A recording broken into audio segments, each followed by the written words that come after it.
There's always a lot of anticipation when Jack Daniels throws a new limited series out. Let's see how this one is today. Welcome back to another edition of Bourbon Kingdom. I'm David. And I'm Zach. And today we are reviewing Jack Daniels 10, Batch 2, and Jack Daniels 12 year. Batch 1? Yeah, it would be considered batch 1. Batch 1? Batch 1. All right. So if you all saw our review last year, Dave, would you say we weren't big fans of the tenure? I think because we couldn't get it in our area and secondary was stupid. You know, we got a tenure last year. I know, but we got it. We didn't. You got it. I didn't get it because we couldn't. Like it sold out really fast. But I don't think you understood my question. I was saying, were we big fans of tenure last year? What I'm saying is, tenure was fine, but not for the hype of the bottle. Like it was not like wasn't terrible. It wasn't great. It was just and then you saw the secondary prices on. You go, it's definitely not worth that. No, I think where did it finish in our blind? Did it finish like third or fourth? It was bad. It was down. It was down Yeah, low. I couldn't remember. So, with all of that being said, I have not had the 10-year yet, but this 12-year, you are in for a treat, my friend. So Jack Daniels, I think it was like, last year whenever they released, they didn't really release them, but they found labels for like the 10-year and the 12-year, and I think even like a 15-year. Yeah. So everybody got excited because we all assumed that the 12 and 15-year was coming out. 12 and 15 didn't come out last year. Only 12-year looks like it's coming out this year, so I'm guessing next year we're going to get the 15-year with the release of the 10 and 12 for next year. That would be my guess. Probably. Probably. What are you looking for there? Just trying to see what I did. Make sure I poured them in the right age. This is 12, You've right? done well so far. This is 12, this is 10. Yes, you've done. But really quick, so obviously we know Jack Daniels, it's owned by Brown-Forman. The 10-year is 97 proof. It's 10 years old. The mash bill is 80% corn, 12% rye, and 8% malted barley. MSRP $70. Pretty reasonable. Not bad if you can find it. I will say for our area, if you live in Kentucky, good luck finding these bottles because these big box stores that normally get them have either not gotten any or have gotten like less than like a handful of cases. Yeah, like a case and a half or something. Yeah, like it's stupid. And I don't know if that's just a Kentucky thing. I think it is. I think everybody else is going to be pretty set, but I think that's just a weird Kentucky thing. And then with the 12-year, bump up that proof. That was actually one of our complaints from last year. We thought there should be a little bit more proof. Yeah. 10 points jump at 107. It's 12 years old. Same mash bill. And they only raised it by $10. I like that. Yeah. Good for you, I definitely like that. All right. All right, so we're going to go 10 year first? Let's go 10-year. Yeah. Then we'll go 12-year. Yep. Now, do we just want to try it flat out, or do we want to nose both and then go to palates on both? How do you want to do it? Want to spice up any? Let's just taste them, and then we'll talk about them. He clearly doesn't want me to make it too complicated on him. It's been a long day. Yes, it has been a long day.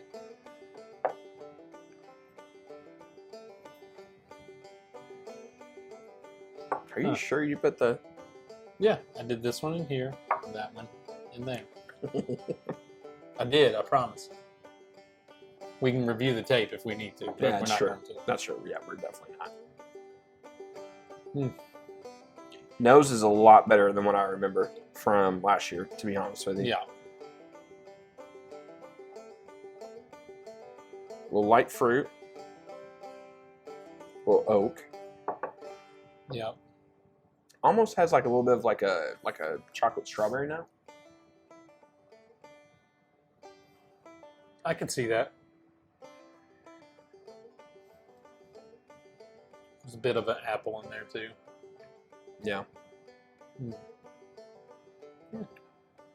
It's really nice. It's not anything that's overpowering, but it's like subtle, but nice. Was last year's 10-year 97 proof too?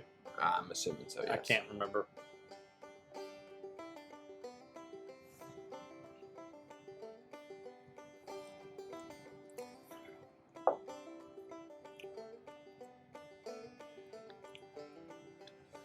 think you get like to me, I get like a medicinal cherry on there. I'm getting like a Thanksgiving cranberry.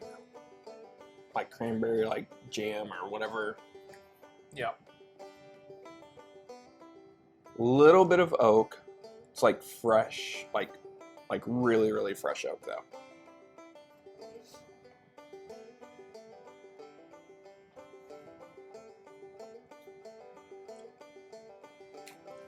It is sweet on the palate.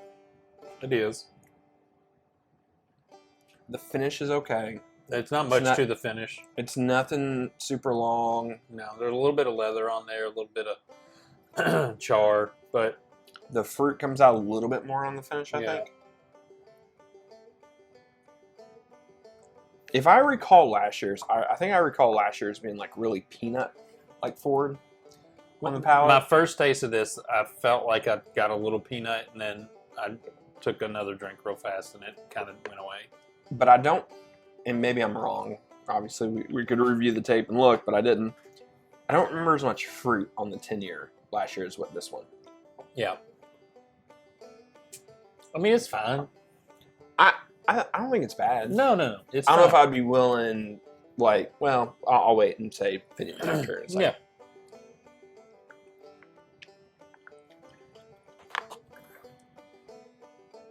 Oh. That's the first time I'd had the 10-year. Right away, man, there's a butterscotch on this 12-year. Like, it really is. Like, it's the overwhelming.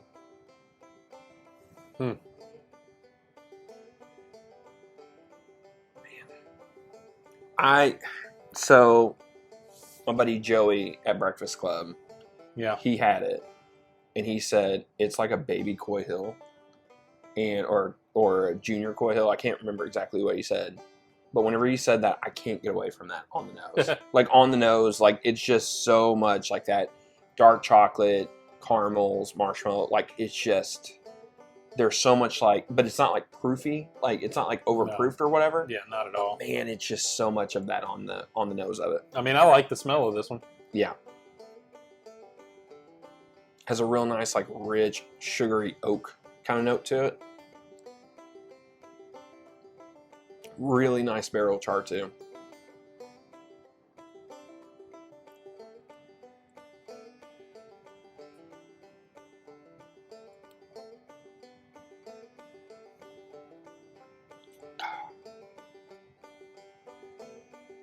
I think it's really good. I think the thing that sticks out is this finish is much better than the 10-year. This finish is a monster. For 107 proof, yeah, it's really good. It stays with you. Yeah. If that finish and that palate matched, it would be incredible. Yeah. The palate has a little bit more, and this is kind of like weird because normally I don't get a lot of that with with Jack Daniels. You get a lot more of like that Tennessee whiskey. And it's hard to describe, but like Jack Daniels to me drinks so much like a Kentucky bourbon. And you just get a lot more of that than some like Tennessee whiskey notes. That's not a good or bad note or whatever. It's just what I think. But like this 12-year, it just has a lot more of that Tennessee. It comes out on the palate. You have that. You have some really nice like maple that comes on that. Sweet. That butterscotch note that you're talking about. That's there too. I don't get that on the palate, but I mean the nose is definitely like a butterscotch. And it's so sugary on the palate as well. It's sweet. But man, that finish is still going. I like the finish on it. I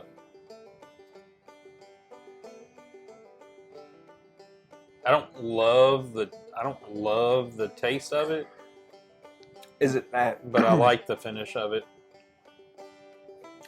I think I love that 12-year.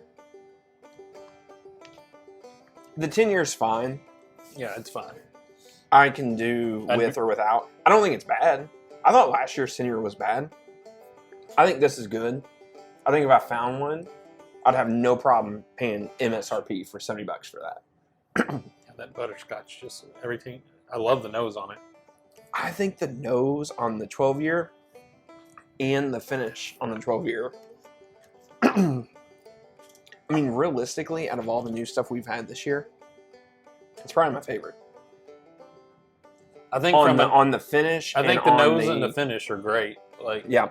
I just don't. I like I said, I don't hate. Like, I mean, it tastes good. I just there's nothing that stands out to me on the palate. So I think it's good, but it doesn't pop. Yeah. It doesn't match the nose and the finish on that. Because if it did, holy crap! Yeah. It would be would be insane. Like it really would, in my opinion. But I'd probably not worry about trying to find that. I'd find that. Yeah. Because I think this is eclectic enough. Like, it's going to hit on a bunch of different people, and people would like to try that at the house. I would have that. What I dig about this, like the nose has so much Coy Hill in there, and the finish of it has so much Brown Foreman, like chocolate and caramel. Yeah. It's not quite a king. I'm not going like that far with it, but it just has cousins like kind of notes to it. Yeah. Like how I got you. I know what you're saying. it just I don't know. I mean, it was good. I dig it. Yeah. We got one more thing to review, by the way. Oh. I'm actually super excited for Dave to try these. These are the new Jack Daniel and Coke, whatever they're. I don't know what these things are technically called, but they're mixed. Won't lie. I had one of these to pregame whenever I was going to see Adam Sandler the other night. I mean, it tastes like a Jack and Coke. This was way better than at what the Yum Center gave me as a Jack and Coke. No. It was so much better.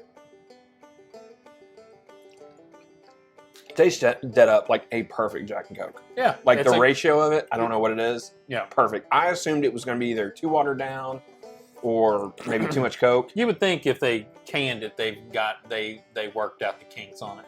It's perfect. You would think. It's stupid and it's perfect. That's good. So overall, what are these? This comes in a 4-pack, isn't it? Yeah, it's like a 4-pack. I forget what I paid for it. $15. Maybe. I don't know. So I'd buy these again. These are great. Heck yeah. Summertime, right there. My opinion, MSRP, great buy.